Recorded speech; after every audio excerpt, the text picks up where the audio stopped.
basically, in the same light of the segment I just did, where we talked about a league-wide question that was posed, this one was posed on ESPN.com about college football, and they took every top 25 team in the country, which LSU is ranked number 6, and they gave them a sleeper pick. And when I read that, I just told you in the last segment, what I'll do is answer that question to myself before I go read the answer. And I had 2 picks for a sleeper pick for LSU and on either side of the ball. It was Barion Brown and DJ Pickett. I think, sorry, not Barion Brown, Trey'Dez Green and DJ Pickett.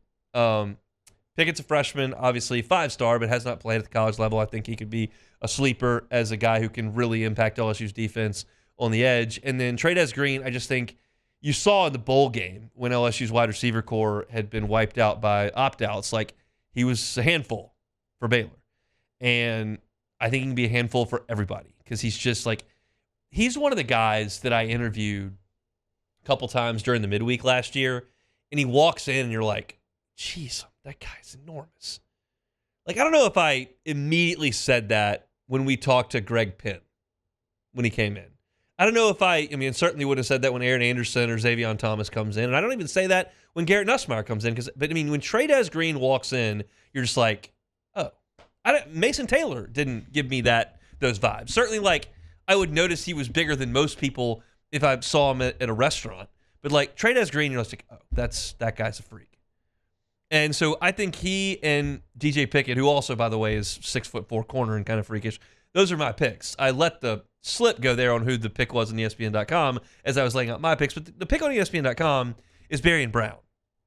And Barion Brown is an interesting choice for sleeper because he set records in the Southeastern Conference already as a kick returner, but hasn't done that necessarily in the passing game because Kentucky's passing game has been abysmal. And when LSU signed Barion Brown out of the portal, my reaction was, okay, I know he was a highly thought of recruit. I know he's run some kickoffs back. I don't know if he's a great wide receiver. And I think that was fair just in my observation of the league. And then you turn on the YouTube highlights, and then you go to practice. And I'm not telling you Barion Brown's going to catch 1,000 yards worth of balls, but he does look like he knows what he's doing in the route running portion of practices. And I watched him run right by the LSU defense multiple times. And I think he is probably a more polished wide receiver than I personally suggested when he signed on the dotted line. When he signed on the dotted line, I kind of thought, well, they've got Chris Hilton, who's a burner who can run kicks back and is really fast. They've got Xavier Thomas, who is a kick returner. They've got Aaron Anderson, who ran a kickback at the end of last year. So I don't know what role he fills. And then I watched him at practice, and I went, he can find a role. So it's a roundabout way of saying, like, okay, he could be a breakout, just in a very different way than he was at Kentucky. If Barion Brown catches 840 yards worth of balls and 8 touchdowns, like, that's significantly more productive than he's been at Kentucky. Now, Garrett Nussmeier, Joe Sloan, this offense, little more productive than what you've seen at Kentucky, which has been the last couple of years one of the bottom 2 or 3 passing offenses in the Southeastern Conference. But like last year, Barion Brown had 361 yards and 3 touchdowns. 361 and 3 touchdowns. He'll have that in September. I'm confident. His best year was his freshman year when he had 50 catches for 628 and 4 scores. Will Levis was the quarterback that year. And I think he could be a little bit better than that in this offense. So I guess that he's been asleep based on the Kentucky offense could break out in a far more potent and productive offense. He's a more complete receiver than I gave him credit for watching from afar. I can't. Cole Kublik can do it. credit to him. But I can't necessarily dive into every player on every team and get a sense of what they're good at and what they're not. I can't do that for Auburn's left tackle. I can't do that for Texas A&M's free safety. I can't do that for Florida's running back. I can't do it for Kentucky's wide receiver. There's just not enough bandwidth in doing this job and covering LSU as closely as I need to for 3 different sports to really lock in. I know the names. I know the skill sets to an extent, but like I can't get as deep as some of those other guys who cover the league as a whole. And so Barion Brown was someone that I had a familiarity with that has changed over the last 8 months since he has committed to LSU. And so I think that's great. I would still go with Trey'Dez Green and DJ Pickett over Barion Brown, but I do understand where that Barion Brown pick comes from here. And he's just another cog in what should be a really, really good LSU passing game.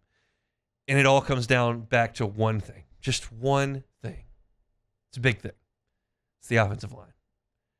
And if you tell me that LSU's offensive line is 87% of what it was last year, just making up a number, just 87%, they're going to be a top 3 SEC scoring offense for sure. For sure. You just can't have it collapse, which you never know. You may be moving 5 spots. If DJ Chester doesn't crack in at a guard, 5 new starters. It's impossible to know how that's going to look. But I feel confident and comfortable with how everything around it looks. Nussmeier, Durham, Green, Sharp, Brown, Hilton, Anderson, Thomas. I mean, the list goes on and on out there. It's just it's going to be very, very productive.